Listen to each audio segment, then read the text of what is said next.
وَقَضَى رَبُّكَ أَلَّا تَعْبُدُوا إِلَّا إِيَّاهُ। তোমার রবের পক্ষ থেকে রায় হয়েছে, ফয়সালা হয়েছে, তোমরা আল্লাহ ছাড়া কারো ইবাদত করো না। এখন দুনিয়ার আদালতে আপনি যদি রায়কে অস্বীকার করেন, সাধারণ কোনো কোর্টে যদি রায় হয়, সর্বোচ্চ আপনি সুপ্রিম কোর্ট পর্যন্ত যেতে পারবেন। কিন্তু সুপ্রিম কোর্টের কোনো যদি রায় হয়, ওইটাকে আর অস্বীকার করার কোনো সুযোগ নেই। সুপ্রিম কোর্ট যা রায় দেবে তা আপনি নাগরিক হিসাবে মানতে বাধ্য, এমনকি দেশের প্রধানমন্ত্রীও মানতে বাধ্য। সুতরাং সর্বোচ্চ আদালত আল্লাহর পক্ষ থেকে রায় হয়ে গেছে। তিনি বলছেন আল্লাহ ছাড়া কারো ইবাদত করো না, কারণ আল্লাহ ছাড়া কারো ইবাদত করার নাম হলো শিরিক। যারা আল্লাহ ছাড়া অন্য কারো ইবাদত করে তারা মুশরিক, কারণ তাদের ঠিকানা হলো জাহান্নাম। ইবাদত করতে বললেন কার? বলতে হবে কার ইবাদত করতে বললেন?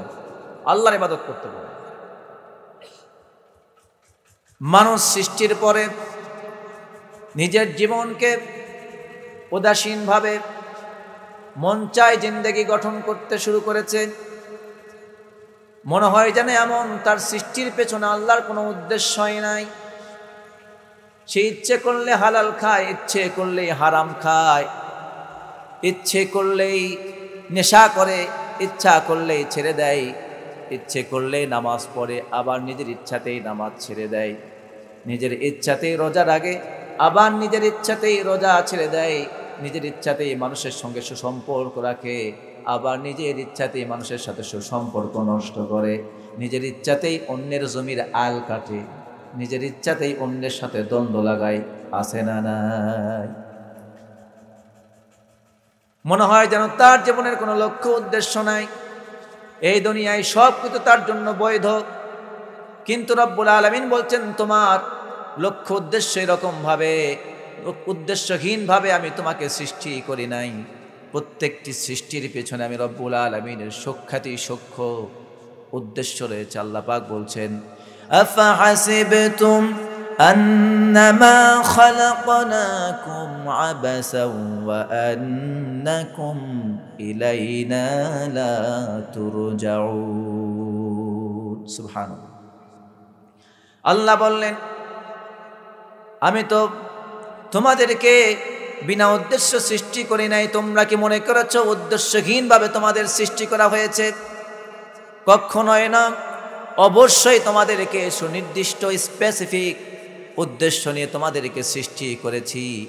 আর সে উদ্দেশ্যটা কি সেটাও রব্বুল আলামিন সংক্ষিপ্ত বাক্যের মধ্যে বলে দিয়েছেন এইভাবে ওমা খলাকতুল জিন্না ওয়াল ইনসা ইল্লা লিয়াবুদুন। আমি মানুষ আর জিনকে সৃষ্টি করেছি কেবলমাত্র আমি আল্লাহর ইবাদত করার জন্য। আল্লাহ ছাড়া কারো ইবাদতের জন্য তোমাদেরকে বানাই নাই। তোমাদের সৃষ্টির উদ্দেশ্যই হলো আল্লাহ যা বলেছেন দুনিয়ায় আল্লাহর প্রতিনিধিত্ব পালন করে আল্লাহর প্রত্যেকটা জিনিস বাস্তবায়ন করা। সুবহানাল্লাহ। এখন আপনি আমি এই দুনিয়ায় আসার পরে আল্লাহ রাব্বুল আলামিনের সেই লক্ষ্য উদ্দেশ্য যদি বাদ দিয়ে দেই, তার যদি ইবাদত না করে, এখন কেউ যদি গাছের পূজা করি, মাছের পূজা করি, সূর্যের পূজা করি, পাথরের পূজা করি, মূর্তির পূজা করি, আমরা যদি আগুনের পূজা করি, নদীর পূজা করি, এইগুলি করার কারণে যেমন কাফেররা মক্কার যারা মূর্তির পূজা করত তারা যেমন মুশরিক, আজকেও আমরাও কিন্তু মুসলমানদের মধ্যে এক শ্রেণীর মানুষ আছে যারা নামাজও পড়ে, আবার পীরের দরবারে মাজারে গিয়ে মুসলমান কালেমা পড়া মুসলমান সেখানে গিয়েও মাজারে মাথা ঠুকিয়ে সেজদা করে। আছে না নাই? আপনার সৃষ্টির উদ্দেশ্য কি? আপনি সৃষ্টির উদ্দেশ্যই বুঝলেন না। এই দুনিয়ায় কারো কাছে আপনি মাথা নত করবেন না। মাথা নত হবে একমাত্র কার সামনে? আল্লাহর সামনে মাথা নত হবে। কারণ রব্বুল আলামিন আপনাকে আত্মমর্যাদা বোধ দিয়েছেন, আত্মসম্মান দান করেছেন। ওয়ালাকাদ কাররামনা বানি আদম, আল্লাহ পাক বনি আদমকে সম্মানিত করেছেন। এই সম্মানিত মানুষগুলি একমাত্র আল্লাহ ছাড়া কারো সামনে মাথা নত করবে না। কিন্তু মানুষ বড় আফসোসের বিষয়, কাফের মুশরিকরা তো মূর্তির সামনে মাথা নত করে, আর এক শ্রেণীর মুসলমান মাজারে গিয়ে মরা পীরের কবরের উপরে সেজদা দিয়ে ঈমান নষ্ট করে ফেলে। সূর্য, চন্দ্র, এইগুলি রব্বুল আলামিন সম্পর্কে এইগুলো সম্পর্কে আল্লাহ পাক বলছেন, লা তাসজুদু লিশ-শামসি ওয়ালা লিল-কমার ওয়াসজুদু লিল্লাহিল্লাযী খালাকাহুন্না ইন কুনতুম ইয়্যাহু তা'বুদুন। চিৎকার দেবেন আল্লাহু আকবার। দিন রাত, চাঁদ এবং সূর্য, আকাশের যে চাঁদ আমরা দেখতে পাই, সূর্যের আলো আমরা উপভোগ করি। এই চাঁদ, সূর্য, দিন এবং রাত কার সৃষ্টি? চাঁদ রাত, চাঁদ সূর্য, দিন এবং রাত আল্লাহর সৃষ্টি। এক সময়ের মানুষ এগুলির সেজদা করত। আল্লাহ রাব্বুল আলামিন বললেন, লা তাসজুদু লিশ-শামসি ওয়ালা লিল-কমার ওয়াসজুদু লিল্লাহিল্লাযী খালাকাহুন্না ইন কুনতুম ইয়্যাহু তা'বুদুন। আমি চাঁদ সূর্যকে সেজদা করার নির্দেশ দেই নাই, বরং প্রত্যেকটা জিনিস আমি আল্লাহর সেজদা করে। অতএব তোমরা তার কোনো ইবাদত করো না, ইবাদত করো আমি আল্লাহর। এই যে রজব মাস গেল, শাবান মাস আমাদের মাঝে এখন চলতেছে। প্রত্যেকটি মাস, রজব এবং শাবান, এটি বরকতময় মাস। আল্লাহর নবী যখন রজব মাস পেয়ে যেতেন, আল্লাহর কাছে একটা দোয়া করতেন, বলতেন, আল্লাহুম্মা বারিক লানা ফি রজব ওয়া শাবান ওয়া বাল্লিগনা রমাদান। আয় আল্লাহ, আমাকে রজব এবং শাবান মাসের বরকত দান করুন, আর রমাদান পর্যন্ত আমার হায়াতকে বাড়িয়ে দিন। আর নবীজি প্রত্যেক মাসে নতুন চাঁদের খোঁজ রাখতেন। চাঁদ যখন দেখতে পেতেন, তখন তিনি চাঁদ দেখে একটা দোয়া পড়তেন। তিনি বলতেন, আল্লাহুম্মা আহিল্লাহু আলাইনা বিল আমনি ওয়াল ঈমানি ওয়াল ইসলামি ওয়াস সালামাতি রাব্বি ওয়া রাব্বুকাল্লাহ। চাঁদ দেখার দোয়া জানেন? চাঁদ দেখে দোয়া করতেন কেন? এই দোয়ার মধ্যে তিনি শুরুর দিকে সব কথাগুলি সুন্দর করে বললেন, শেষের দিকে বললেন, রব্বি ওয়া রাব্বুকাল্লাহ। ও চাঁদ, তোমার এবং আমার রব হলেন আল্লাহ। এই কথা কেন বলেছেন? মুফাসসিরিনে কেরাম, মুহাদ্দিসিনে কেরাম তারা বলেছেন, সেই সময় মানুষ চাঁদ আর সূর্যের পূজা করত, চাঁদ সূর্যের ইবাদত করত। এগুলির মাঝে তারা এগুলিকে দেবতা মনে করত। এই চাঁদ আর সূর্যের সামনে মাথা নত করত। এই জন্য রব্বুল আলামিনের হাবিব সাল্লাল্লাহু আলাইহি ওয়াসাল্লাম চাঁদ এবং সূর্য চাঁদ যখন দেখতেন, তখন তিনি বলতেন, রব্বি ওয়া রাব্বুকাল্লাহ। ও চাঁদ, তোমার রব যিনি, আমি নবীর রব তিনি। অতএব আমার ডানে বামে তোমরা যারা চাঁদের পূজা করো, সূর্যের পূজা করো, জেনে রাখো চাঁদের রব আল্লাহ, তোমাদের সবার রব আল্লাহ। চাঁদের পূজা করা যাবে না, পূজা একমাত্র হবে কার? আল্লাহর পূজা। মক্কার মুশরিকরা দুইটা কারণে মুশরিক ছিল। বলেন তো কয়টা কারণে? দুইটা কারণে তারা বিশেষভাবে মুশরিক ছিল। শাখা প্রশাখা অনেক, মৌলিক কারণ ছিল দুইটা। মৌলিক কারণ কয়টা? মক্কার মুশরিকরা মৌলিক দুইটা কারণে মুশরিক ছিল। এক নাম্বার তার কারণ হলো এই, কাবা শরীফ ছিল। কাবা শরীফের মধ্যে কয়টা মূর্তি ছিল বলেন তো? 360টা মূর্তি। আপনার কাবার মধ্যে ছিল 360টা মূর্তি। এছাড়াও পাহাড়ে, পর্বতে, মোড়ে, বিভিন্ন জায়গায় তাদের মূর্তি ছিল, দেবতা ছিল। লাত, মানত, ওজ্জা, হুবল, ইয়াগুস, ইয়াউক, নাসর, এভাবে অসংখ্য নামে মূর্তি ছিল। সেগুলি তারা কি করত? পূজা করত। আল্লাহর সঙ্গে তাদের শরীক স্থাপন করত। তারা বলতো, লাত, মানত, ওজ্জা, হুবল, ইয়াগুস, ইয়াউক, নাসর, এরকম নামে নামে যত মূর্তি আছে, ইব্রাহিম, ইসমাইল, এগুলির নামে কি আছে? মূর্তি আছে। এগুলিকে খুশি করতে পারলে আল্লাহ খুশি হবে। আর এগুলি যদি নারাজ হয় তাহলে আল্লাহ নারাজ হয়ে যাবে। আল্লাহ তাআলা তাদেরকে একটা বিশেষ রাজ্যের অংশীদারিত্ব দিয়েছেন, সেই জন্য তারা এদের কাছে গিয়ে এক একটা দেবতার কাছে এক একটা ক্ষমতা ছিল, এই ধারণা এবং বিশ্বাস নিয়ে তারা এই মূর্তির কাছে যেত এবং বলতো, কেউ গিয়ে বলতো আমাকে ফসলের বরকত দাও, ফসল বাড়াইয়া দাও। কেউ বলতো আমি বিপদে পড়েছি, বিপদ থেকে আমারে বাঁচাইয়া দাও। কেউ বলতো আমার ভাগ্যের পরিবর্তন করে দাও। কেউ বলতো আমাকে অমুক যুদ্ধে বিজয়ী করে দাও। এইভাবে তারা এক একজন, যার সন্তান হতো না সে গিয়ে বলতো আমাকে একটা সন্তান দাও। এইভাবে তারা বৃষ্টি যা কিছু আছে এইভাবে তার কাছে গিয়ে চাইতো, মূর্তিগুলোর কাছে চাইতো। বলুন তো, মূর্তির মধ্যে কোনো প্রাণ আছে? মূর্তির শরীরে যদি কুকুর পেশাব করে, ও কি পবিত্র করতে পারবে? কুকুরের পেশাব থেকে নিজেকে আত্মরক্ষা করতে পারবে? এমনকি কেউ যদি ওকে আছাড় মারে ভেঙেও ফেলে, ও কি নিজেকে আত্মরক্ষা করতে পারে? আমরা দেখেছি বাংলাদেশে যেসব ভাইয়েরা মূর্তি বানায়, এগুলিকে যখন পূজা শেষে কোনো নদীতে কিংবা পুকুরের মধ্যে ডুবায় দেয়, তখন নিজের তৈরি করা মূর্তি নিজেই ভেঙে ফেলে। তখন এই মূর্তিগুলি এতটাই নিরর্থক, নির্জীব, অপদার্থ, যা তাদের কোনো উপকার কিংবা ক্ষতি কোনোটি তারা করতে পারে না। অথচ এগুলিকে তারা স্রষ্টা আল্লাহ, মানুষ আমরা কার সৃষ্টি? আমরা স্রষ্টা না সৃষ্টি? বলতে হবে বুঝে, স্রষ্টা না সৃষ্টি? সৃষ্টি আমরা। সৃষ্টি হয়ে নিজে স্রষ্টা বানাইছি। সৃষ্টি হয়ে কি বানাইছে? সৃষ্টি আমি। অথচ আমি সৃষ্টি হয়ে নিজে হাতে মাটি দিয়ে, কাদা দিয়ে, পাথর দিয়ে মূর্তি বানাই, তারা বানাই দিয়েছে স্রষ্টা। কেউ হাতে এরকম করে আসে, কেউ এরকম করে আসে, কেউ আবার এরকম করে আসে, ঠিক না? এখন তারা স্রষ্টা বানাই দিয়েছেন। আল্লাহ দেখে আর রাগ করে আর হাসে, আরে বান্দা, আমি তোরে বানালাম, সৃষ্টি করলাম, স্রষ্টা হলাম আমি, তুই আমার সৃষ্টি, আর তুই এমন সৃষ্টি যে নিজের হাতে আরেকটা সৃষ্টি করে তার কাছে মাথা নত করিস। তোর চাইতে তো হতভাগা, দুর্ভাগা, কপাল পোড়া আর কেউ নাই, ঠিক কিনা বলেন? এক নম্বর, তারা এই মূর্তিগুলির কাছে ভাগ্য চাইতো, উন্নয়ন চাইতো, বিপদ থেকে পরিত্রাণ চাইতো। এগুলিকে আল্লাহর অংশীদার করে দিত এবং মনে করতো এগুলির এক একটা দেবতার হাতে এক একটা ক্ষমতা আছে। এই জন্য তারা ছিল মুশরিক, তারা ইবাদতে শিরিক করত। এক নম্বর কারণ কি করত? শিরিক করত। দুই নম্বর কারণ হলো এই, নবীজি যখন তাদের মাঝে আসলেন, দাওয়াত দিলেন, তখন তারা কি করলেন? দুই নম্বর কারণটা হলো এই মূর্তিদের তৈরি করা, এই মূর্তিগুলোর পূর্ববর্তী রচিত আইন কানুন, সমাজ প্রথা, যে রসম রেওয়াজ ছিল, এইগুলো দিয়ে তারা সমাজ পরিচালনা করত।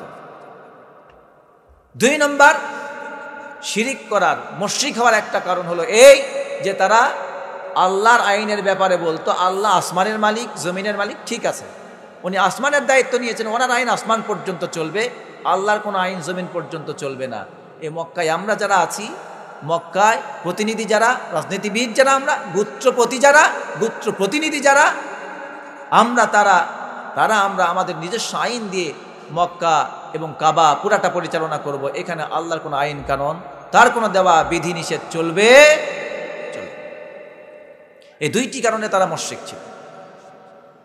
আল্লাহ রাব্বুল আলামিন নবীজিকে জিজ্ঞেস করলেন, ও নবী, আপনি তাদেরকে আবার প্রশ্ন করুন, ওয়ালা ইন সাআলতাহুম মান খালাকাহুম লায়াকুলুন্নাল্লাহ। নবী, আপনি তাদেরকে জিজ্ঞেস করুন, তাদেরকে কে সৃষ্টি করেছে? মক্কার সমস্ত কাফেররা জবাব দিয়ে বলেছিল, লায়াকুলুন্নাল্লাহ, আল্লাহ আমাদেরকে সৃষ্টি করেছেন। দুই নম্বর আবার প্রশ্ন করলেন, তিনটা প্রশ্ন করলেন। এক নম্বর প্রশ্ন করেছেন তাদেরকে, তোমাদের স্রষ্টাকে? সমস্ত মুশরিকরা জবাব দিয়ে বলেছে, স্রষ্টাকে? লায়াকুলুন্নাল্লাহ, আমাদের স্রষ্টা আল্লাহ। দুই নম্বর আবার প্রশ্ন করেছেন আসমান জমিন সৃষ্টি সম্পর্কে। আল্লাহ পাক বলছেন তাদেরকে জিজ্ঞেস করুন, ওয়ালা ইন সাআলতাহুম মান খালাকাস সামাওয়াতি ওয়াল আরদ ওয়াসাখখারাশ শামসা ওয়াল কমার। আল্লাহ পাক বললেন, ও নবী, আপনি মক্কার কাফেরদেরকে জিজ্ঞেস করুন, মুশরিকদেরকে জিজ্ঞেস করুন, আসমান কে সৃষ্টি করেছে, জমিন কে সৃষ্টি করেছে, চাঁদ সূর্য কার সৃষ্টি, চাঁদ সূর্য কে নিয়ন্ত্রণ করে? এই প্রশ্নের জবাবে সমস্ত মক্কার কাফের মুশরিক একজোট হয়ে বলেছে লা ইয়াকুলুন্নাল্লাহ, আসমান, জমিন, চাঁদ, সূর্য সব সৃষ্টি করেছেন আল্লাহ এবং নিয়ন্ত্রণ করেন যিনি, তিনি হচ্ছেন আল্লাহ। 3 নম্বর প্রশ্ন করলেন তাদেরকে, বলো বৃষ্টি সম্পর্কে, তাদেরকে জিজ্ঞেস করো। আল্লাহ পাক এবার বৃষ্টি সম্পর্কে জিজ্ঞেস করে বলছেন, ওয়ালা ইন সাআলতাহুম মান নাযালা মিনাস সামাই মাআন ফাআহইয়া বিহিল আরদা মিন বা'দি মাউতিহা লা ইয়াকুলুন্নাল্লাহ। আল্লাহর নবীকে আল্লাহ পাক আবার বললেন, ও নবী আপনি তাদেরকে আবার জিজ্ঞেস করুন, আসমান থেকে বৃষ্টি বর্ষণ করেন কে? এবং মৃত জমিন যখন সূর্যের প্রচণ্ড তাপে জমিন যখন ফেটে চৌচির হয়ে যায়, উর্বরতার শক্তি হারিয়ে ফেলে, ঊষর হয়ে যায়, ধূসর হয়ে যায়, এ মৃত জমিনকে বৃষ্টি দিয়ে ফসল ফলানোর জন্য আবার নতুন করে আবার তাকে জীবন্ত করে ফসল উৎপাদনের উপযোগী করেন যিনি, তিনি কে? আপনারা কি বলেন? জবাব দিলেন আল্লাহ। কাফেরদেরকে জিজ্ঞেস করা হলো, তোমাদের স্রষ্টাকে? জবাব দিল আল্লাহ। আসমান, জমিন, চাঁদ, সূর্যের স্রষ্টাকে? জবাব দিল আল্লাহ। আসমান থেকে বৃষ্টি বর্ষণ করে মৃত জমিনকে জীবিত করেন কে? জবাব দিলেন আল্লাহ। তবুও তারা হলো কাফের, তারা মুশরিক। তারা কি? এখন আপনাকেও যদি জিজ্ঞেস করি, বলুন তো আসমান জমিনের মালিক কে? কথা বলেন না কেন? চাঁদ সূর্যের মালিক, আসমান থেকে বৃষ্টি যিনি দেন তিনি কে? এবং আমাদেরকে যিনি সৃষ্টি করেছেন তিনি কে? আমাদের পরিচয় কি, মুসলিম, মুমিন না কাফের? আওয়াজ তো বলে, মুমিন না কাফের? আমাদের পরিচয় আমরা মুমিন, আমরা মুসলমান। কিন্তু আপনি যে জবাবটা দিলেন, আল্লাহ সব বানিয়েছেন, আপনি একই কথা বলে আপনি মুমিন, ওরা একই জবাব দেয় ওরা কাফের কিংবা মুশরিক হলো কেন? কি কারণে হলো? আপনার আমার সাথে দুইটা জিনিস তাদের পার্থক্য। 1 নম্বর, তারা মূর্তির পূজা করতো, আমরা মূর্তির পূজা করি না, করি নাকি? 2 নম্বর, তারা আল্লাহর আইনকে অস্বীকার করতো, আমরা আল্লাহর আইনকে অস্বীকার করি না। এই জন্য আমরা মুমিন, আমরা মুসলমান। এখন আপনাকে ছোট্ট একটা প্রশ্ন করতে চাই, কাফের মুশরিকরা যদি তারা মূর্তির পূজা করে, 2টা শিরকের কারণে তারা যদি মুশরিক হয়, মূর্তির পূজা করার কারণে, 2 নম্বর আল্লাহর আইনকে না মেনে, আল্লাহর আইনকে বাদ দিয়ে নিজে আইন তৈরি করে সেই আইন সমাজে পরিচালনা করার জন্য, এই 2টা কারণে তারা যদি মুশরিক হয়, আমরা হয়তো বা 2টার একটা করতেছি, 2টাই হয়তো করি নাই। অর্থাৎ আমরা মূর্তির পূজা করি না, কিন্তু আল্লাহর আইনকে বাদ দিয়ে নিজের থেকে আইন তৈরি করে, মানুষের তৈরি করা ইহুদি খ্রিস্টানদের আইন তৈরি করে, সেই আইন মুসলমানরা মাথা পেতে মেনে নিয়ে সেই আইন ব্যক্তি, পরিবার, সমাজ, রাষ্ট্রে পরিচালনা করতেছি। এই আইনগুলি যারা মাথা পেতে মেনে নিয়েছি, সন্তুষ্ট চিত্তে মেনে নিয়েছি, ঘৃণার সাথে মানতে পারি নাই, সন্তুষ্ট চিত্তে মেনে নিয়েছি, আর মনে করেছি কোরআনের আইন তার চাইতে দুর্বল, কোরআনের চাইতে এই আইনগুলাই বেশি উত্তম। এইভাবে যারা আল্লাহর আইনকে বাদ দিয়ে মানুষের তৈরি করা আইন ও কানুনকে নিজের জীবনের জন্য বানিয়ে নিয়েছে, আর সে আইন ও কানুন দিয়ে সমাজ, ব্যক্তি, পরিবার, সমাজ, রাষ্ট্র পরিচালনা করছে, এটা যদি বিশ্বাস করে নেয়, সঙ্গে সঙ্গে মক্কার কাফের মুশরিক আর বর্তমানের মুসলমান নামধারী মুশরিক দুটাই এক। আপনি নামে বলতে পারেন আমি মুসলমান, কিন্তু আপনার ঈমান নাই, ঈমান চলে গেছে। তো এই আইন মানি কেন?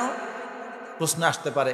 তো হুজুর, তাহলে আমরা তো এই দেশে বসবাস করি, তো গণতন্ত্র আছে, সমাজতন্ত্র আছে, ধর্মনিরপেক্ষতা আছে, এগুলি তো কোরআন সুন্নাহর আইন না, এগুলি মানি কেন? এগুলি মানলে কি ঈমান চলে যাবে? হ্যাঁ, অবশ্যই চলে যাবে।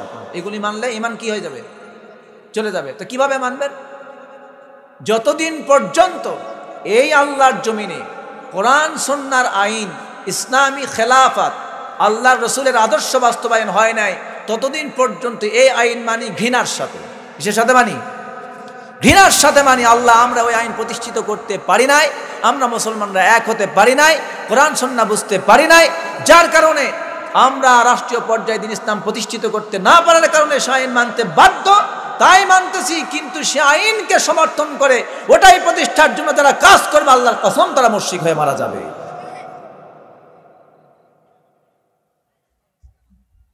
তাহলে আল্লাহ রাব্বুল আলামিন বুঝাচ্ছেন, ওয়াকাদা রাব্বুকা আল্লা তা'বুদু ইল্লা ইয়্যা, আল্লাহ ছাড়া কারো ইবাদত করো না, কারো আইন মেনো না। আইন মানব কার? আইনের মালিক কে? আল্লাহ বলেন, ইনিল হুকমু ইল্লা লিল্লাহ আলা লাহুল খালকু ওয়াল আমর। আল্লাহ বললেন, আইন তৈরি করার একমাত্র মালিক হচ্ছে আমি আল্লাহ। এই অধিকার আমি দুনিয়ার কাউকে দেই নাই যে নিজের থেকে সুবিধা মতো আইন তৈরি করে নিবে আর আমার বান্দার উপরে চাপায় দিবে। এরকম আইন তৈরির মালিকানা অধিকার আমি আল্লাহ রব্বুল আলামিন কোনো বান্দাকে দেই নাই। আলা লাহুল খালকু ওয়াল আমর, সৃষ্টি আমার, আইনও আমি আল্লাহর। সুবহানাল্লাহ বলেন। সুতরাং আমাদের মুসলমানদের মধ্যে যে ভুল আছে, সকল দলের, সকল বর্ণের, সকল মতের সমস্ত মুসলমানদেরকে কোরআন সুন্নাহর দিকে ফিরে আসতে হবে, ঠিক কিনা বলেন? আল্লাহর তাওহীদের দিকে ফিরে আসতে হবে। আল্লাহ তাআলা আমাদের তৌফিক দান করুন, বলেন আমিন। আল্লাহ রাব্বুল আলামিন তার এই একত্ববাদের কথা ঘোষণা দেওয়ার পর তিনি যার কথা বলেছেন সেটি হচ্ছে মা বাপ। যেটা বলেন কে? পিতামাতা। এই পৃথিবীতে যারা পিতামাতার খেদমত করে না, পিতামাতার আনুগত্য করে না, পিতামাতার সেবা যত্ন করে না, পিতামাতাকে ভালোবাসে না, সে মূলত আল্লাহর ইবাদত করার উপযোগী হতে পারে না। আল্লাহ তাআলা তার ইবাদতের পরে পিতামাতার ইবাদত করতে বললেন কেন? পিতামাতার ইবাদত মানে এই না যে পিতামাতাকে পূজা করবেন, এই অর্থে বোঝাইনি। আল্লাহ তারপরে পিতামাতার খেদমতের কথা বললেন কেন? সাধারণ একটা প্রশ্নের জবাব দেন তো, আপনি আমি পৃথিবীতে কার মাধ্যমে এসেছি? এত ধীরে বলল, মনে কিছুই জানে না। কার মাধ্যমে আসছি? মা বাবার কথা বলতেও কি শরম লাগে? বলেন কার মাধ্যমে আসছি? মা বাবার মাধ্যমে আসছি। আল্লাহ এখানে কেন বললেন? ব্যাখ্যা বুঝতে হবে কোরআনে। আপনি যখন মায়ের গর্ভে আসলেন কত মাস থাকছি? 10 মাস 10 দিন নাকি? মায়ের পেটে থাকলেন, খাওয়ালেন কে? বলেন কে খাওয়াইছেন? তখন আল্লাহ খাওয়াইছেন, কিন্তু কষ্ট ভোগ করেছে কে? মায়ে ভোগ করেছে। এই মাকে যোগান দিয়েছে কে? আল্লাহ বলে যোগান দিয়েছে। এই মাকে শত কষ্ট করে মাথার ঘাম পায়ে ফেলে রক্ত পানি করে আপনার বউকে আপনার আল্লাহ খাওয়ায়, নাকি আপনি বাজারে ঘাটে চাকরি বাকরি ব্যবসা বাণিজ্য করে এনে খাওয়ান? কে খাওয়ায়? বাড়িতে একটা বউ নিয়ে আসছেন সুন্দর করে, ওকে খাওয়ানোর জন্য, পড়ানোর জন্য। এবার আপনার দিন রাত নাই, ঘুম নাই, এখন ছুটাছুটি শুধু, ঠিক কিনা বলেন? এরপর যখন সন্তান আসতো তখন আর বউয়ের চিন্তা নাই। এখন বউ কি হচ্ছে, হোক পেটের মধ্যে যে একটা সন্তান আসছে, সন্তান না আসতেই তার প্রতি আলাদা ভালোবাসা, আলাদা সিম্পিতি, আলাদা একটা স্নেহ, এই যে মোহাব্বত। তখন চিন্তা হয় আমার বউয়ের যদি শরীর খারাপ হয়, আমার সন্তানের জন্য শরীর খারাপ না হয়, ঠিক কিনা বলে? চিন্তা বেড়ে গেছে। এবার আপনার সন্তান যখন পেট থেকে দুনিয়ায় আসলো, এবার আপনার বাবা এবং মা উভয়ে সন্তানের জন্য পাগল পাড়া, ঠিক কিনা বলেন? উভয়ে যখন সন্তানের জন্য পাগল পাড়া হয়ে গেল, এই যে সন্তান ছোট্ট থেকে শুরু করে একদম তার সাবালক হওয়া পর্যন্ত এবং তাকে কর্মসংস্থান করে দেওয়া পর্যন্ত বাবা কি করে? নিজের পকেটের টাকা, নিজের ব্যবসার টাকা, শ্রম দেওয়ার টাকা কষ্ট করে জোগাড় করে। সন্তান অসুস্থ হয়েছে, চিন্তা আগে বাবার, চিন্তা আগে মায়ের, যে আমার পেটে যাক আর না যাক সন্তানের শরীর যেন খারাপ না হয়, ঠিক কিনা? আপনার পেটে ক্ষুধা, কান্না করতেছেন, বাড়িতে খাবার নেই, হয়তো কোনো রকম এক লোকমা খাবার আছে, দেখবেন বাবা মা ওই খাবারটুকু না খেয়ে ভাবে যে আমার সন্তানটারে আগে দাও। মায়েও বলে, বাবাও বলে। সুবহানাল্লাহ বলবেন না? এই ভালোবাসা কে দিয়েছেন? আল্লাহ দিয়েছেন। সন্তানের দেহের কোনো ক্ষতি হলে মা বাবা কেউ ঠিক থাকতে পারে না। এমনও আছে রাস্তায় যাচ্ছে, অ্যাক্সিডেন্ট হয়েছে, ট্রাকের নিচে পড়েছে মা কিংবা বাবা, কলিজার টুকরা সন্তানটা, ছোট্ট বাচ্চা, হাতের মুষ্টির মধ্যে ধরে ট্রাকের চাকার উপরে রেখেছে, আর নিজের পুরা দেহটা টাকার নিচে দিয়ে পিষ্ট হয়ে গেছে, সন্তানকে ওপারে ধরে রেখেছে। এই মহাব্বত কে দিয়েছেন? আল্লাহ দিয়েছেন। এখন আল্লাহর পরে যে আপনাকে মা বাবার আনুগত্য করতে বললেন, কেন বললেন? এই জন্য বললেন যে বান্দা তুই চোখের সামনে দেখ, তুই একটা ছোট্ট বাচ্চা পৃথিবীতে আসার পর থেকে তোর মা বাপ তোর জন্য খাবারের চিন্তায়, তোর সুস্থতার চিন্তায় কত কষ্ট, কত পেরেশানি করতেছে, তোর ভবিষ্যতের চিন্তায় কত পেরেশানি তৈরি করতেছে, অথচ তুই সেই মা বাবার খেদমত করতে জানিস না, সেই মা বাবাকে ঝাড়ি মেরে কথা বলিস, সেই মা বাবাকে খেতে দেস না, সেই মা বাবার চেহারার প্রতি লক্ষ্য রাখিস না, তুই তো আল্লাহর ইবাদত করতে পারবি না, কারণ তুই তো দুনিয়ায় চোখে দেখেও অন্ধ। এই জন্য রব্বুল আলামিন বললেন, আল্লাহ তাআলা প্রত্যেকটা সন্তানকে আল্লাহর ইবাদতের পরে মায়ের খেদমত করার জন্য, বাবার খেদমত করার জন্য রব্বুল আলামিন অর্ডার করলেন। আল্লাহ পাক বলছেন, ওয়াবিল ওয়ালিদাইনি ইহসানা, মা বাবার সাথে ইহসান করো। কি করো? ইহসান করো। মা বাবার সাথে ইহসান করো। ইহসান কি? ইনসাফ আর ইহসান দুইটা পার্থক্য জিনিস। লোহায় লবণ সমান সমান ওজন, অর্থাৎ দুই দিকে দিবেন, সমান সমান করে দিবেন, এটার নাম হলো ইনসাফ। এটার নাম কি? এ পাশে 1 কেজি দিবেন, ও পাশেও 1 কেজি, এটার নাম হলো ইনসাফ। এটার নাম কি? ইনসাফ। কিন্তু আপনি একদিকে 1 কেজি দিয়েছেন, আর একদিকে 1 কেজির উপর আরো 100 টাকা বাড়াই দিয়েছেন, এটার নাম হলো ইহসান। এটার নাম কি? এটার নাম হলো ইহসান। আপনার মা বাপ আপনার প্রতি ইহসান করেছেন, ইনসাফ করেননি। ভালো করে মনোযোগ দেন। আপনি যখন ছোট্ট ছিলেন, পায়খানার মধ্যে পড়ে কাঁদতেন, পেশাব করে দিতেন, আপনি পেশাবের মধ্যে পড়ে থাকতেন, খাবারের কথা বলতে পারতেন না, আপনি অসুস্থ হলেও আপনি মাকে বলতে পারতেন না, বাবাকে বলতে পারতেন না আমি অসুস্থ। আপনার খাবারের দেখভাল, আপনাকে পরিষ্কার পরিচ্ছন্ন করার দেখভাল, যা প্রয়োজন আপনার চাওয়ার আগে আপনার মা বাপ দেখে দেখে বুঝেছিল আমার সন্তানের পেটে ক্ষুধা, আমার সন্তান অসুস্থ, আমার সন্তানের এটা প্রয়োজন, সেইটা প্রয়োজন, আমার সন্তানের চিকিৎসার প্রয়োজন, আমার সন্তানকে এখন তাকে পরিষ্কার পরিচ্ছন্ন করার প্রয়োজন, আপনার সন্তানের কি ভবিষ্যৎ প্রয়োজন, সব মা বাপ আপনার কাছ থেকে না শোনা আগের থেকে চিন্তা করেছিল। আপনি মা বাবার কাছে কোনোদিন বলেন নাই। এটা যেমন মা বাবা আপনার থেকে না শুনে বেশি দিয়ে আপনার প্রতি ইহসান করেছেন।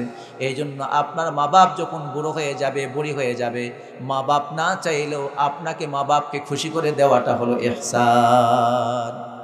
মা বাবা বসে আছেন আশায় যে মা এটা চাইবে তারপরে দিব, বাবা এটা চাইবে তারপরে দেব, এটার নাম হলো ইনসাফ। এটার নাম কি? ইনসাফ। চাইলো আপনি দিলেন, লোহায় লবণ, বলেন না, লোহায় লবণ সমান সমান ওজন, এটার নাম কি? ইনসাফ করলেন। আপনার মা বাপ তো আপনার প্রতি ইহসান করেছে, আগে কি করেছে? ইহসান করে নাই, তো আপনি ইহসান করতে পারলেন। আমি কথা সংক্ষেপ করে দিচ্ছি, সময় শেষ।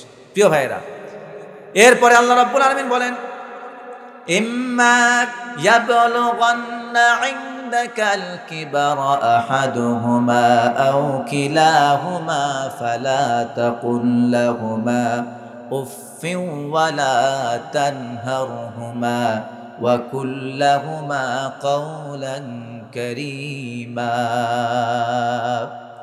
রব্বুল আলামিন বললেন, বান্দা শোনো, তোমার মা বাপ যখন বুড়ো হয়ে যাবে কিংবা বুড়ি হয়ে যাবে, তাদের দুজন কিংবা তাদের একজন যখন তুমি তাদেরকে পাবে, খবরদার, ইম্মা ইয়াবলুগান্না ইনদাকাল কিবারা আহাদুহুমা আও কিলাহুমা ফালা তাকুল লাহুমা উফফিন, তুমি তাদেরকে এমন শব্দ বলো না যে তোমার বাবা তোমার কথা শুনে উফ শব্দ ব্যবহার করছেন, কিংবা মা বাপ এমন একটা কাজ করতেছে যা দেখে আপনার বিরক্ত লেগেছে, আপনি বলছেন উফ, বাবার এটা করা উচিত হয়নি। আপনি এভাবে উফ করে বাবাকে সামনেও আপনি কষ্ট দিতে পারবেন না। বাবা উফ বলতে পারবে না, মায় উফ যেন বলেন না বলে, আবার আপনিও যেন মা বাবার কোনো কর্মকাণ্ড থেকে বিরক্ত হয়ে উফ শব্দ ব্যবহার না করেন। এমন শব্দ আল্লাহ রাব্বুল আলামিন চয়ন করলেন আর বললেন, ওয়াকুল্লাহুমা কাওলান কারীমা, মা বাবার সাথে নরম নরম সম্মানজনক, মা বাবার সাথে সম্মান দিয়ে কথা বলো। সুবহানাল্লাহ। এখানে 3টা জিনিস আপনাকে বলবো, কারণ আমরা তো মানুষ, আমরা বলেন তো আমরা কি মানুষ না? তা আমরা তো মানুষ, রক্তে মাংসের শরীর, রাগ আছে, ক্ষোভ আছে, নাই?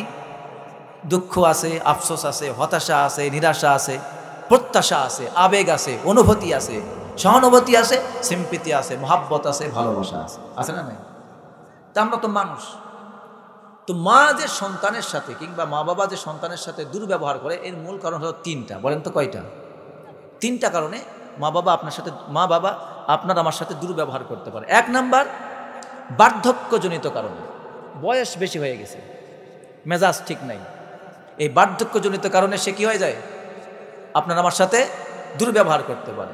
দুই নাম্বার, তার দুর্বলতার কারণে, অসুস্থতার কারণে সে আপনার সাথে মেজাজ খিটখিটে হওয়ার কারণে আপনার সাথে দুর্ব্যবহার করতে পারে।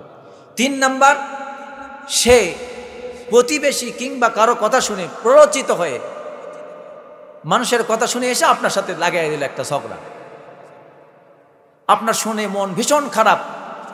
এই তিনটি কারণে বিশেষ করে মা বাবার সাথে সন্তানের কি হয়? কথা কাটাকাটি হয়, বাক বিতণ্ডা হয়। কিন্তু মুফাসসিরিনে কেরাম, মুহাদ্দিসিনে কেরাম, যত উলামায়ে হক আছেন তারা সকলেই বলেছেন, এবং সরাসরি আল্লাহ তার রাসূলের নির্দেশ, এই তিনটি কারণেও যদি মা বাবা তোমার প্রতি জুলুম করে, তুমি খবরদার মা বাবার প্রতি জুলুম করো না, তুমি মা বাবার প্রতি দয়া করো। সুবহানাল্লাহ। ছোট্ট একটি ঘটনা আমি 2 মিনিটে বলে শেষ করে দিই, শুধু নসিহতের জন্য। আল্লাহ রাব্বুল আলামিনের একজন বান্দা বনি ইসরাইলের, নবীজি বললেন, আমার সাহাবীরা শোনো, বনি ইসরাইলের একজন বুজুর্গ, নাম ছিল জুরাইস, একটা মাঠের মধ্যে খানকার মধ্যে ইবাদত করত আল্লাহর। প্রত্যেক দিন সেই খানকার মধ্যে সে ইবাদত করত। একদিন মা তার ঘরের খানকার পাশে আসলো। মা এসে জুরাইসকে ডাক দিয়ে বলল, ও জুরাইস, আমি তোমার মা এসেছি, তুমি আমার কথা শোনো। জুরাইস তখন নামাজে দাঁড়িয়েছে। জুরাইস তখন নামাজের মধ্যে থেকে মনে মনে বলতেছে, আল্লাহ, একদিকে তোমার নামাজ আর একদিকে আমার মা। এবার বলেন তো, আল্লাহর ইবাদত আগে না মায়ের কথা? বুঝে শুনে জবাব দিতে হবে। আল্লাহর ইবাদত কি বাড়ছাড়া যাবে? জুরাইস বলতেছে, আল্লাহ, একদিকে তোমার নামাজ, আমার নামাজ, আর একদিকে আমার মা।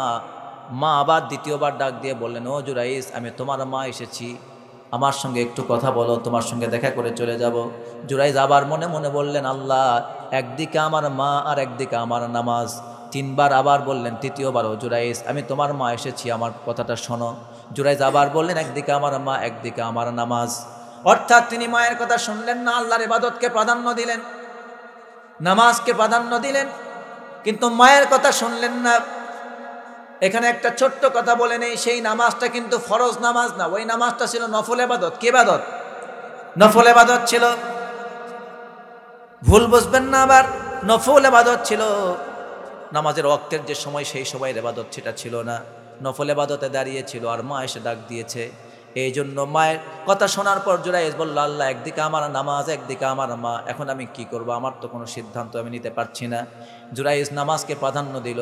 মা 3 বার ডাকার পরে রাগ করে বলল, আল্লাহ, আমার জুরাইসকে একজন ব্যভিচারিণীর মুখ না দেখায়া দুনিয়া থেকে বিদায় করে দিবে না। মা এই কথা বলে চলে গিয়েছেন। ওই খানকায় থাকতো একজন রাখাল। হঠাৎ করে কিছুদিন পর গ্রামের একজন নারী ওই বিলের মধ্যে এসেছে, খানকার কাছে এসেছে, আর ওই রাখালের সাথে এসে 2 জনের মধ্যে মিল হয়ে তাদের সাথে একটা দৈহিক সম্পর্ক তৈরি হয়ে গেল। দৈহিক সম্পর্ক তৈরি হওয়ার কারণে ওই মেয়েটির পেটে একটা বাচ্চা জন্ম নিল। এবার মেয়েটা বাচ্চা প্রসব করলো। গ্রামের লোকজন ডেকে বলতে লাগলো, ও মহিলা, তোমার পেটে তো বাচ্চা থাকার কথা না, তোমার তো বিয়েই হয়নি, বাচ্চা এলো কোত্থেকে, এর বাপকে? মেয়েটি জবাব দিয়ে বলল, এর বাপ হলো জুরাইস। ও কিন্তু জেনা করছে একজনের সাথে, আর নাম দিচ্ছে আল্লাহর একজন ওলির সাথে। মেয়েটি বলল, এর বাপ হলো জুরাইস। তখন গ্রামের লোকজন রাগ করে ক্ষিপ্ত হয়ে, বেটা, আল্লাহর ধ্যান করো, বুজুর্গি ভাব দেখাও, আর ঘরের মধ্যে বসে আকাম কুকাম করো, তোর ঘরই রাখবো না। এই বলে সকল লোক চতুর্দিক থেকে এসে জুরাইজের খানকা ভেঙ্গে চুরমার করে সেখান থেকে উঠায় দিল। জুরাইজ শেষ পর্যায়ে যখন প্রাণ যায় অবস্থা, সকলে ধরে মারবে, ঠিক সেই মুহূর্তে তিনি তাদের কাছে একটা আবেদন করলেন, নামাজ পড়ার সুযোগ দাও, তারপর যাই ইচ্ছা তাই করো। নামাজ পড়ার সুযোগ দিলেন। আর জুরাইজ বললেন, আমি একটু বাচ্চাটার সাথে নিজে কথা বলতে চাই। বাচ্চাটিকে ডাকলেন, মায়ের কাছে নিয়ে মায়ের কাছ থেকে আনলেন। বাচ্চাটিকে সকলের সামনে জিজ্ঞেস করলেন, ও বাচ্চা বলো তো তোমার আসল বাবাকে? বাচ্চাটা জবাব দিয়ে বলল, এই খানকার মধ্যে যে রাখাল থাকতো সেই রাখাল হলো আমার বাবা। সঙ্গে সঙ্গে গ্রামের লোকজন বুঝতে পারলো তার বুজুর্গে আসলে এটা ছিল তার ষড়যন্ত্র। একজন আলেমের বিরুদ্ধে ছিল তার ষড়যন্ত্র।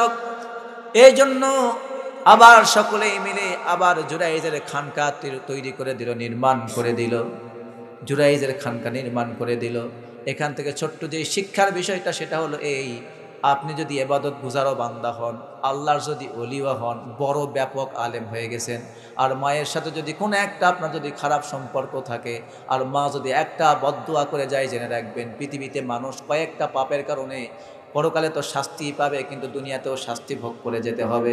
তার মধ্যে একটা পাপ হলো মা বাবার সাথে কেউ যদি খারাপ ব্যবহার করে, এর শাস্তি তো পরকালে পাবেন, কিন্তু দুনিয়ায় তার শাস্তি নিয়ে পরকালে যাওয়া লাগবে। এই জন্য আপনাকে সতর্ক করে দিতে চাই, আপনার বউ গেলে বউ পাবেন, টাকা গেলে টাকা পাবেন, কিন্তু মা বাপ চলে গেলে মা বাপ পাবেন না। পৃথিবীতে দুইটা জিনিসের দিকে যদি আপনি মহাব্বত নজরে তাকান তাহলে সওয়াব দিবেন। একটা হলো কাবা, আর একটা হলো মা বাবা। সুবহানাল্লাহ।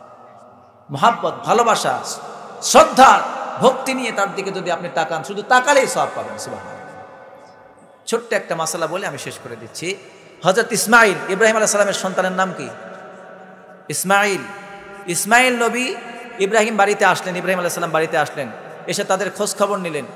ইসমাইল আলাইহিস সালামের প্রথম বউ তাকে জিজ্ঞেস করলেন, তোমরা কেমন আছো, কি অবস্থা, সংসার কেমন চলতেছে? ইসমাইল আলাইহিস সালামের প্রথম বউ বলল, আমাদের সংসার ভালো নাই, আমরা খুব কষ্টে আছি। অশুকরিয়া করলেন, স্বামীর প্রতি অকৃতজ্ঞতা জানালেন, স্রষ্টার প্রতি অকৃতজ্ঞতা জানালেন। আল্লাহ যে তাদেরকে যে অবস্থায় খাওয়াচ্ছে তার শুকরিয়া আদায় করেন না, এবং স্বামী যে তারা কষ্ট করে খাওয়াচ্ছে এটারও সে কৃতজ্ঞতা আদায় করেন। তখন ইব্রাহিম আলাইহিস সালাম শুনে, সব কিছু শুনে মিলে এবার বললেন যে ঠিক আছে, ইসমাইল যখন বাড়ি আসবে তাকে বলবা যে ঘরের চৌকাঠটা যেন পাল্টায় ফেলে। তো ইসমাইল আলাইহিস সালাম বাড়ি আসলেন, তিনি বাড়ির এসে পরিবেশ দেখে বুঝতে পারলেন বাড়িতে কেউ এসেছেন। তিনি জিজ্ঞেস করলেন, বাড়িতে কেউ এসেছিল? বউ বলল, হ্যাঁ এসেছিল, এরকম একজন সুন্দর মানুষ, মাথার চুলগুলি সাদা সাদা, চেহারা খুব সুন্দর, এসে তোমার কথা জিজ্ঞেস করলো, তুমি কি জবাব দিয়েছো? বলল, এই বলেছি, বর্তমান অভাব, সংসারে খুবই অভাব অনটন, খুবই কষ্টে দিন কাটাচ্ছি, স্বামীর তেমন ইনকাম নেই, সেও ভালো মতো ভরণ পোষণ দিতে পারছে না। এইভাবে সে তার কথা লম্বা করে যা করার, অর্থাৎ অকৃতজ্ঞতা যা বলে সে এইভাবে প্রকাশ করলো। তারপরে সে কি বলেছে? সে বলে গেছে, তুমি যেন ঘরের চৌকাঠটা পরিবর্তন করে ফেলো। তো ইসমাইল আলাইহিস সালাম শোনার পরে সাথে সাথে বললেন, আমার বাবা ছিলেন, উনি ছিলেন আমার বাবা, উনি ছিলেন আল্লাহর পয়গাম্বর ইব্রাহিম আলাইহিস সালাম। চিৎকার দিয়ে বলেন মারহাবা। তো বলেন, আমার বাবা বলেছে আমি যেন তোমাকে তালাক দিয়ে দেই। কি দিয়ে দেই? ইসমাইল আলাইহিস সালাম তালাক দিয়ে দিলেন। বউ বাড়ি থেকে চলে গেল, নতুন আর একটা বিয়ে দিলেন। আবার আসলেন, শুনে মিলে তিনি কৃতজ্ঞতা আদায় করলেন। ওই বউ আবার কৃতজ্ঞতা আদায় করছেন, আসছেন, বসতে দিয়েছেন, খাবার দিয়েছেন, এরপর আল্লাহর শুকরিয়া করেছেন, স্বামীর কৃতজ্ঞতা আদায় করেছেন। এবার ইসমাইল আলাইহিস সালাম আবার আসলেন, বউকে আবার জিজ্ঞেস করলেন, তোমার কাছে কেউ আসছিল? বল, হ্যাঁ আসছিল। যিনি আসছিলেন কি বলছেন? এই বলেছেন। কি বলেছেন? বলেছেন এবার যেন ঘরের চৌকাঠ ঠিক রাখো। তখন তিনি বলেছেন, উনি ছিলেন আমার বাবা, তুমি আল্লাহর কৃতজ্ঞতা আদায় করেছো, স্বামীর কৃতজ্ঞতা আদায় করেছো। উনি বলেছেন আমি যেন তোমাকে ঘরের বউ করে আজীবন ধরে রাখি। সুবহানাল্লাহ। এই কথা কেন বললাম জানেন? আমাদের সমাজে বর্তমানে একটা ট্রেন্ড চালু হয়েছে, মা বললেই বাবা বললেই তালাক দিয়ে দাও। এর মাসালা জানেন? খালি মা বলল, বাবা বলল, তালাক দিয়ে দাও। এত সহজ? আপনার বাপ কি ইব্রাহিম নাকি?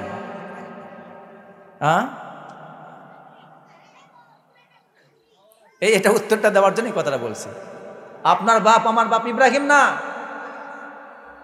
আমার মা আপনার মা হাজারা না, যারা আল্লাহর দ্বীনের জন্য নিজের জীবনকে কুরবানি করে দিয়েছিল, আগুনের মধ্যে পড়েছে। আপনার বাপ পড়েছে, আমার বাপ পড়েছে, আমার মা পড়েছে? পড়েনি। তো আপনার মা বাবা বললে কখন সন্তানকে তালাক, স্ত্রীকে তালাক দিতে পারবেন? দেখবেন প্রথমত বাবা যদি ইমানদার হয়, মুমিন হয়, আল্লাহর প্রত্যেকটি বিধান সে মেনে চলে, এগুলির ব্যাপারে কখনো খেয়ানত করে না, নামাজি, কালামি, কোরআন সুন্নাহ বোঝে, এমন কোরআন সুন্নাহ বোঝা বাবা যদি হয়, ধরুন আপনার বাবা আলেম মানুষ, আমাদের মৌলানা আক্কাসুদ্দৌর সাহেব, উনি কোরআন সুন্নাহ বুঝে সব কিছু দেখে মিলে দেখতেছেন বউ ঠিক নাই, সন্তানকে যদি বলে বাবা তোর বউ ঠিক নাই, দিন রক্ষা করার জন্য এটা তাড়াতাড়ি ছাড়, তাহলে চৌকাঠ কি করা লাগবে? পরিবর্তন করতে হবে। আর যদি দেখেন যে না মা বাপ ইমানদার ভালো না, কোনো রকম নামাজ পড়ে না, রোজা রাখে না, পর্দা পর্শিদা নিজেই থাকে না, নিজেই নামাজ কালাম পড়ে না, কোরআন পড়তে জানে না, হাদিস কোরআন বোঝে না, ফিকহ সুন্নাহ মাসালা কিছুই বোঝে না, অথচ তার সাথে পাতিলের সাথে পাতিল ঠোকা লাগছে, ঝগড়া লেগে গেছে, বলছে বেটা তাড়াতাড়ি ওরে মানে খারাপ ভাষায় গালি দেবো, তাড়াতাড়ি বিদায় কর, তো মাও বলছে তাই ও বিদায় করে দেয়। তো এগুলি সমাজের জটিলতা না? আপনারা তো এগুলা নিয়ে যাবেন ভাইয়ের কাছে, বেছেন যে বউটা তালাক দিয়ে দিয়েছে, এখন তাড়াতাড়ি আনেন, ভাই কি করবে? সমস্যাটা তৈরি করেছেন আপনি, এখন মিটানো লাগবে। তো এই জন্য সব মা বাবার কথা শুনে তালাক দেওয়া যাবে না। তালাক দিতে ওই মা বাবার কথা শুনে যেই মা বাবা কোরআন সুন্নাহ বোঝে এবং নিজে বোঝেন, তখন তালাক দিতে পারবেন। এমনি এমনি দেওয়া যাবে না, দ্বীনের কারণে, ইসলামের কারণে তালাক দিতে পারবেন। এবং পিতামাতার সাথে যদি দুর্ব্যবহার করে তাহলে আপনি তালাক দিতে পারবেন। আল্লাহ তাআলা আমাদেরকে সঠিক বুঝ দান করুন, বলেন আমিন।